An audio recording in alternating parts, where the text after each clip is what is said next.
Alors, si on souhaite rajouter une leçon, un rappel de leçon, un texte, on peut très bien rajouter une étape et dire texte ou leçon.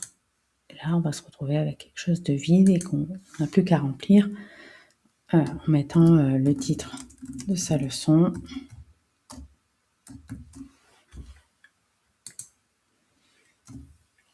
On peut dire que c'est un titre, donc par exemple H2, et ensuite on peut faire le contenu de sa leçon, par exemple. Décidément, hop, voilà. Donc là, donc ça peut être du blabla, etc. Donc là, c'est le contenu de notre leçon, mais on peut décider de mettre un style. Donc là, par exemple, une section. Donc faire un petit style pour dire, ben voilà, ça c'est par exemple ma leçon. Et par exemple, en dessous, on peut mettre des exemples. Et là, on va par exemple mettre un autre style, une autre type de section. Cette section, on va choisir, si on clique à gauche, on choisit style exemple, par exemple. Ça va être une autre couleur et un autre petite icône. Ça s'affiche comme ça. Ça permet de garder une cohérence entre les différentes leçons et avoir un certain style visuel. On peut changer, on peut mettre par exemple astuce.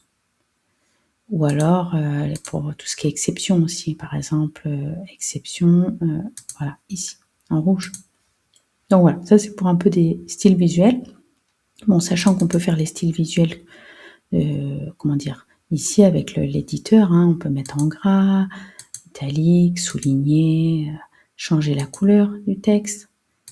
Si on met vert, bon, automatique, ça va mettre automatiquement la couleur par défaut, en fonction aussi de ce que, comment dire, choisit l'utilisateur.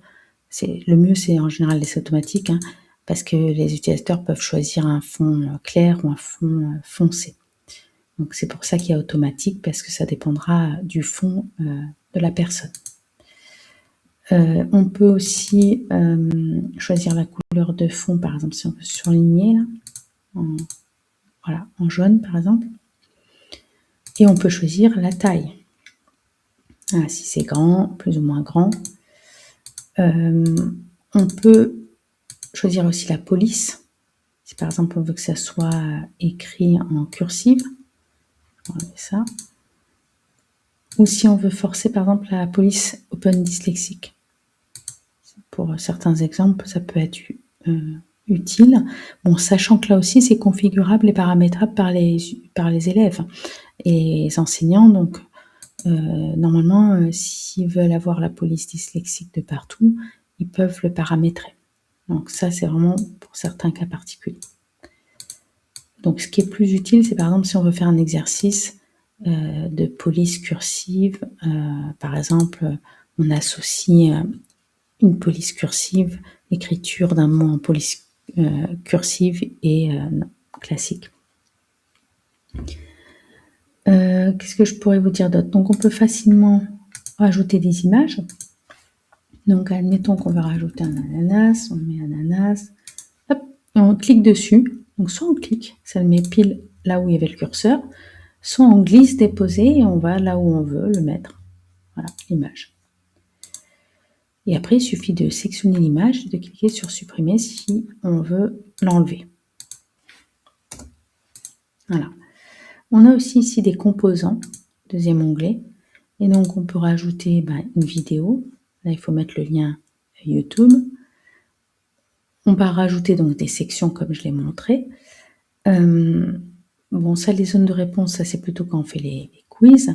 Associés et tout ça, c'est aussi pour les quiz associés reliés, plutôt.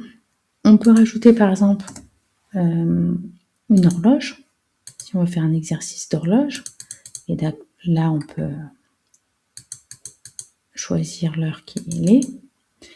On peut ajouter, montrer ou pas les secondes.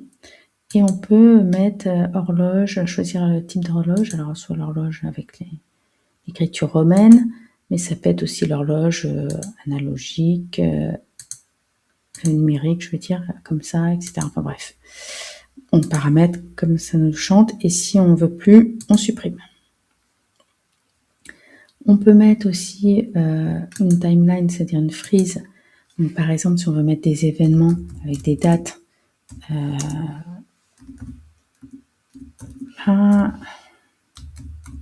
etc. Là, voilà, il suffit d'écrire,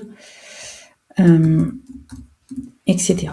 Donc, on peut rajouter faire une sorte de frise chronologique, sachant que ça peut être aussi utile dans des quiz, hein, parce qu'on pourrait très bien sélectionner ça et dire c'est une zone de réponse dans un quiz, et ça serait voilà, un exercice avec une frise chronologique.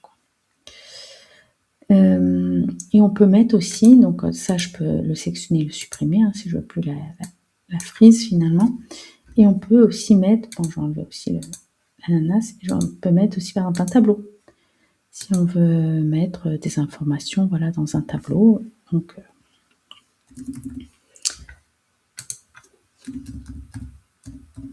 etc. Enfin bon, on remplit et on met les informations. Donc là, on peut voir le résultat ici. Et là, dans le tableau, on peut mettre aussi des images, hein, s'il y a besoin de mettre des images. Enfin, on fait ce qu'on veut, quoi. Et voilà, donc je pense que j'ai mis l'essentiel. Alors, dernière chose que je peux faire remarquer aussi, c'est qu'il y a aussi des émoticônes. Donc, on peut très bien rajouter aussi des émoticônes. Alors, par définition, un émoticône, alors on peut les chercher, hein, il y a les de recherche. Par définition, ils sont petits, mais on peut quand même changer la taille si besoin. Alors, je vais vous montrer la visualisation. Soit on met des petits émoticônes par défaut, là, soit on change et on agrandit si on veut des gros. Voilà, les plus gros émoticônes.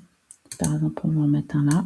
Alors, on peut, là, ici, le copier et le déplacer et le mettre là. Voilà, CTRL-C, CTRL-V, enfin, comme n'importe quel éditeur classique, on va dire. Voilà.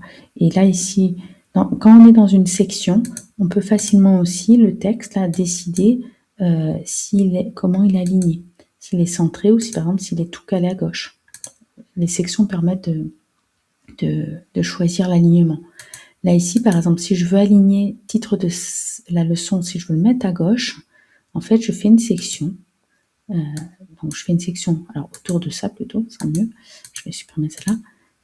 Et là, je peux mettre style aucun.